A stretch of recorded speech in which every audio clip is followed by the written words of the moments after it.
Hej, të dashur miqtë e mi, ja ku po ritakohemi sërish në kanalin Monitor TV me mua Tirona Lilin, për të ndaluar tek një lajm që në fakt është bërë shumë viral në TikTok. Do të flas pikërisht për Egli Takon dhe për intervistën e ditës së sotme.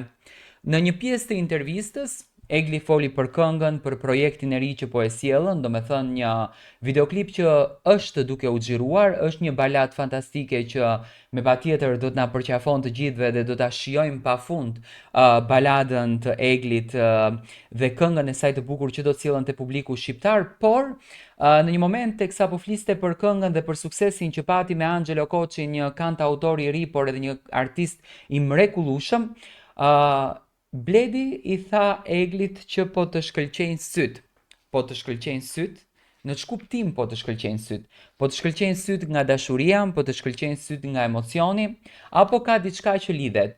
Nuk ma merr mendja, me thënë të drejtën, unë do t'jap mendimin tim ashtu siç kam dhënë gjithmonë për Eglin. Nuk ma merr mendja që mund të ketë një diçka mes Eglit edhe Angelos. Besoj që Egli Tako e ka këtë shkëlqimin e syve për faktin sepse i pëlqen bashkëpunimi që ka bërë, edhe pse Angelo është një djalë shumë i mirë, edhe nëse do të kishte ç'të keq që ka në këtë mes, Egli besoj që meriton një djalë dhe që meriton të jetë e lidhur dhe që të shijon momentet me të argëtohet. Por siç duket nga lajmi që u tha për Eglin që ishte një lajm i rem, Bledi dëshironte që të nxjerrë një lajm tjetër. Egli nuk është se foli shumë për privatësinë e saj, do me thënë përgjigja e Eglit e preferuar është kjo që unë jam single dhe vazhdoj të jem single. Do me thënë nuk është se ka ndonjë përgjigje më të hapur, nuk është se ka ndonjë përgjigje më të detajuar, nuk është se ka ndonjë përgjigje më të sqaruar. Do me thënë thjesht unë jam single, që nuk kupton që zemra e saj është e lirë. Por me Angelon, si që duket, sytë shkëlqenin. Unë nuk dua të hedh fjalën e fundit që Egli mund të jetë në një lidhje, por edhe në qoftë se ka përzgjedhur që të jetë në lidhje, ç'të keq që ka, por Bledi i ranë në sy kjo gjëja që Eglit po i shkëlqejnë syt dhe Egli po kënaqet dhe po e shijon në fakt të sukses. Egli foli për të gjithë sukseset e saj, foli për Yes Day që është një sukses i mrekullueshëm dhe që ka marrë duartrokitjen pafund dhe që ka treguar një pjesë të vetes së saj që ndoshta nuk kishte patur mundësinë dhe fatin për ta treguar.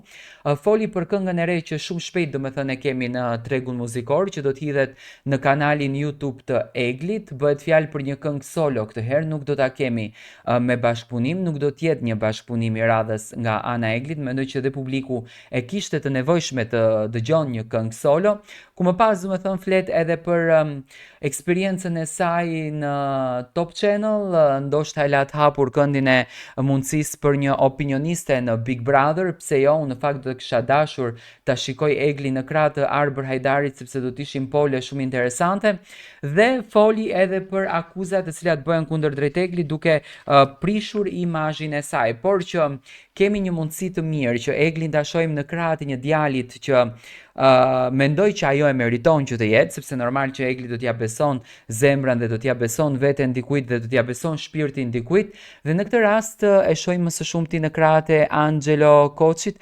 Dua të marr mendimin tuaj, por Egli nuk është se shpjegoi shumë në detaje. Ajo tha që unë Angelon e kam një mik, e kam një shok, ndoshta mënyra e artikulimit të gjës apo mënyra e të thënurit të gjës nga ana e Eglit është në këtë formë. Dua të marr mendimin tuaj në këtë raport.